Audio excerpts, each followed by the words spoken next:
കോഴിക്കോട് കക്കയം അണക്കെട്ടിൽ red alert പുറപ്പെടുവിച്ചിരിക്കുകയാണ്. ശക്തമായി തുടരുന്ന കാറ്റിലും മഴയിലും ജില്ലയിൽ വ്യാപക നാശനഷ്ടം രേഖപ്പെടുത്തുന്നു. വിവിധ താലൂക്കുകളിലായി നിരവധി വീടുകൾ തകർന്നിട്ടുണ്ട്. ഇംതിയാസ് കരീം വിവരങ്ങൾ നൽകും. ഇംതിയാസ്, ജില്ലയിൽ മലയോര മേഖലയിൽ ആകെ പ്രശ്നമാണോ?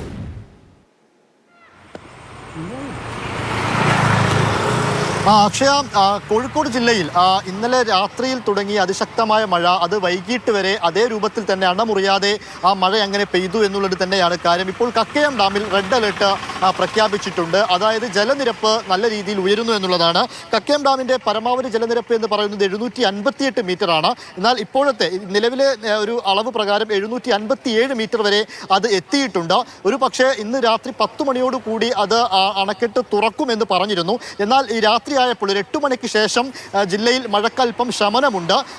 എന്നാൽ മഴ ഇനി കൂടുകയാണെങ്കിൽ 758 ഒക്കെ ലംഘിക്കുന്ന രീതിയിലേക്ക് കാര്യങ്ങൾ പോവുകയാണെങ്കിൽ ഡാം ഏത് നിമിഷം വേണമെങ്കിലും തുറക്കാം എന്നുള്ളതാണ് എക്സിക്യൂട്ടീവ് എഞ്ചിനീയർ ഇപ്പോൾ ഇതുമായി ബന്ധപ്പെട്ട് അറിയിച്ചിരിക്കുന്ന വിവരം. 757 എന്ന പരിധിയിലാണ് ജലനിരപ്പ് ഇപ്പോൾ കക്കയം ഡാമിൽ ഉള്ളത്. അതുകൊണ്ട് തന്നെ അവിടെ റെഡ് അലേർട്ട് പ്രഖ്യാപിച്ചിട്ടുമുണ്ട്. അതോടൊപ്പം തന്നെ ജില്ലയുടെ വിവിധ ഭാഗങ്ങളിൽ നിന്ന് വിവിധ തരത്തിലുള്ള നാശനഷ്ടങ്ങൾ പ്രശ്നങ്ങളൊക്കെ റിപ്പോർട്ട് ചെയ്യപ്പെട്ടിട്ടുണ്ട്. വിലങ്ങാട് ഭാഗത്തേക്ക് വരുമ്പോൾ അവിടെ മിന്നൽ ചുഴലിയുണ്ടായി. അവിടെ നിരവധി ഇലക്ട്രിക് പോസ്റ്റുകളടക്കം വലിയ നാശനഷ്ടങ്ങളുണ്ടായി. പല സ്ഥലങ്ങളിലും വൈദ്യുതി ഒരുപാട് നേരം തടസ്സപ്പെടുന്ന സ്ഥിതിവിശേഷമുണ്ടായി. KCB അധികൃതരൊക്കെ എത്തി ഏറെ നേരം പണിപ്പെട്ടതിന് ശേഷമാണ് അവിടെയൊക്കെ ഇലക്ട്രിക് വൈദ്യുതി അടക്കം പിന്നീട് പുനഃസ്ഥാപിച്ചത്. കുറ്റ്യാടി ചുരത്തിലേക്ക് വരുമ്പോൾ അവിടെ മരം വീണ് ഗതാഗതം തടസ്സപ്പെടുന്ന സാഹചര്യമുണ്ടായി. വൈകിട്ടോടു കൂടി ആ മരമൊക്കെ അവിടുന്ന് മാറ്റിയതിനു ശേഷമാണ് ഗതാഗത യോഗ്യമാക്കിയത്. നേരത്തെ പറഞ്ഞതുപോലെ തന്നെ താമരശ്ശേരിയിലെ കട്ടിപ്പാറയിൽ അവിടെ ഈ മലയുടെ ഒരു ഭാഗം ഇടിഞ്ഞതോടുകൂടി പ്രദേശവാസികൾ വലിയ ആശങ്കയിലാണ്. മണ്ണാത്തിയേറ്റ് മലയുടെ ഒരു ഭാഗമാണ് ഇടിഞ്ഞത്. 21 കുടുംബങ്ങൾ അവരുടെ ബന്ധുവീടുകളിലേക്ക്. ഇപ്പോൾ കക്കയം ഡാമിൽ റെഡ് അലേർട്ട് പുറപ്പെടുവിച്ചിരിക്കുന്നു എന്നുള്ളതാണ്.